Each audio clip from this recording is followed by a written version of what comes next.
7월 11일 금요일 아침 우리가 오늘 함께 나눌 말씀은 요한계시록 7장 1절에서 17절 말씀입니다.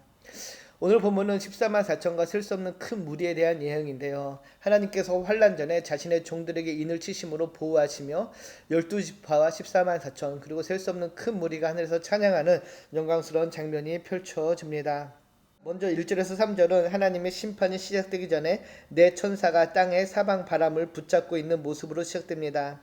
이 바람은 심판과 재앙을 상징하는데요. 하나님의 명령이 있기 전까지 해를 끼치지 못하게 막고 있는 모습입니다. 해 돋는 데로부터 올라오는 또 다른 천사는 살아계신 하나님의 인을 가지고 나타나 하나님의 종들이 이마에 인을 치라고 명령을 합니다. 이는 하나님의 백성들을 심판에서 구별하여 보호하시려는 은혜로운 계획인데요. 즉 하나님의 심판은 무작위가 아니라 그분의 백성을 먼저 확실히 구별하신 뒤에 진행된다는 사실을 보여줍니다. 출애굽 당시 문설주에 피를 바른 이스라엘 백성들은 구원을 받았듯이 이마에 인을 받은 하나님의 백성들은 심판으로부터 보호받게 될 것입니다. 그리고 4절에는 그 수에 대해서 다음과 같이 알려주는데요. 내가 인침을 받은 자의 수를 들으니 이스라엘 자손의 각 지파 중에서 인침을 받은 자들이 14만 4천이니 4절에서 8절은 입맞은 자들의 수와 그들의 속한 지파를 구체적으로 언급합니다. 인침을 받은 자는 총 14만 4천 명으로 이스라엘 각 지파에서 각각 12,000명씩 나옵니다. 이 숫자는 문자적으로 해석되기보다는 하나님의 온전한 구원 공동체를 상징하는 상징수로 이해되는데요. 12지파와 12사도 그리고 천이라는 큰 수의 결합으로 하나님의 백성이 완전하게 보호받고 있다는 뜻을 담고 있습니다.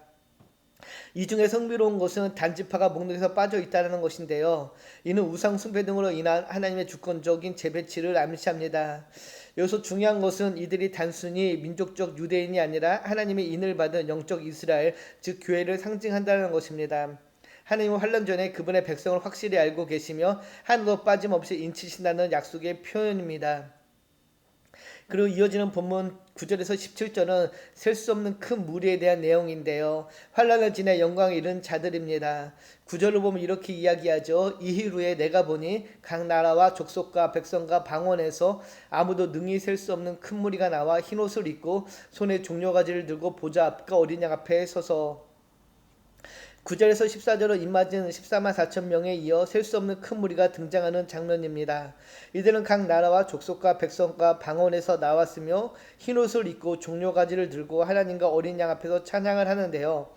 이는 구원이 이스라엘 민족에게 국한되지 않고 온 세계 모든 사람에게 열려있다는 사실을 보여줍니다.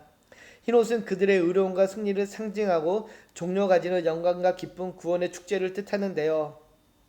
하늘에서는 이들을 중심으로 천사들과 장로들이 함께 하나님을 찬양하며 예배합니다. 이어서 장로 중 하나가 요한에게 흰옷 입은 무리의 정체성을 묻고 그들이 큰 하늘에서 나온 자들이며 어린 양의 피에 그곳을 씻어 희게 잔 자들임을 밝히는데요.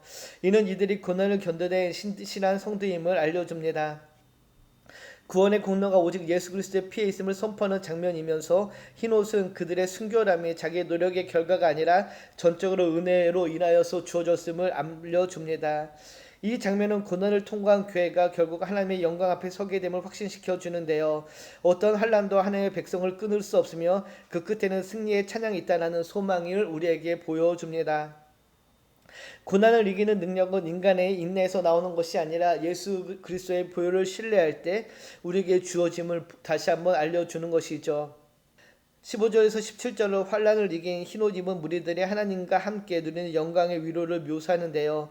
그들은 이제 하나님 보좌 앞에서 밤낮으로 하나님을 섬기며 더 이상 고난과 결핍 가운데 있지 않습니다. 하나님께서 친히 그들 위해 장막을 치시고 보호하시며 함께 하시는데요. 16절 17절을 보면 이렇게 이야기합니다. 그들이 다시는 줄이지도 아니하며 목마르지도 아니하고 해나 아무 뜨거운 기운이 상하지도 아니하리니 이는 보좌 가운데 계신 어린 양이 그들의 목자가 되사 생명수 샘으로 인도하시고 하나님께서 그들의 눈에서 모든 눈물을 씻어 주실 것입니다.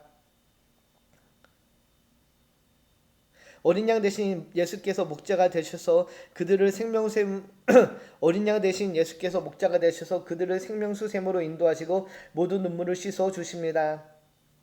이 마지막 말씀은 하나님 나라에서 성도들이 누리게 될 영원한 위로와 회복 그리고 안식의 모습을 보여줍니다. 고난을 지나 믿음을 지킨 자들에게는 반드시 이와 같은 영광의 상급이 주어진다라는 종말론적 소망을 보여주는 것이죠. 오늘 본문 요한계시록 7장은 우리에게 두 가지 분명한 메시지를 줍니다. 하나님은 당신의 백성을 잊지 않으신다는 것이죠. 지금의 혼란 속에서도 우리는 하나님의 손 안에 있습니다. 우리가 주님의 인침을 받은 자임을 기억하면은 그 모든 고난을 우리는 이겨낼 줄 믿습니다. 우리가 주님의 인침을 받은 자임을 기억할 때에 우리는 이 마지막 환란이 아니라 영광을 소망하며 지금 이 고통을 이겨내고 인내할 수 있는 것이죠. 하나님께서는 우리의 눈물을 닦아주시고 우리를 보좌 앞으로 인도해 주실 것입니다. 사랑하는 청년 여러분, 하나님께서는 환란 전에 자신의 백성을 인치시고 보호하신다는 이 사실을 믿고 이것을 소망 삼아 나아가기를 소망합니다. 오늘 말씀을 통해서 우리는 두 가지를 한번 생각해 봤으면 좋겠습니다. 하나님께서 환란 전에 자신의 백성을 인치시고 보호하시는 모습을 보며 나의 삶 속에서 하나님의 인을 받았다는 확신이 있는지 한번 생각해 봅시다. 그리고 환란과 어려움 속에서도 하나님이 친히 우리의 눈물을 닦아주시고 보호하신다는 약속을 믿으며 지금 나에게 주시는 위로와 소망이 무엇인지를 한번 생각해 보는 이 아침 되기를 소망합니다. 기도합니다. 참 좋으신 주님, 환란 중에서도 우리를 잊지 않으시고 눈물과 고통 속에서 우리를 인치시는 하나님을 찬양합니다. 주님의 인침을 받은 자로 이 세상을 믿음으로 살아가게 하시고 그 마지막 날을 소망하며 살아가는 우리의 삶이 되게 하여 주시옵소서. 감사드리며 우리를 구원하신 예수님의 이름으로 기도드립니다. 아멘.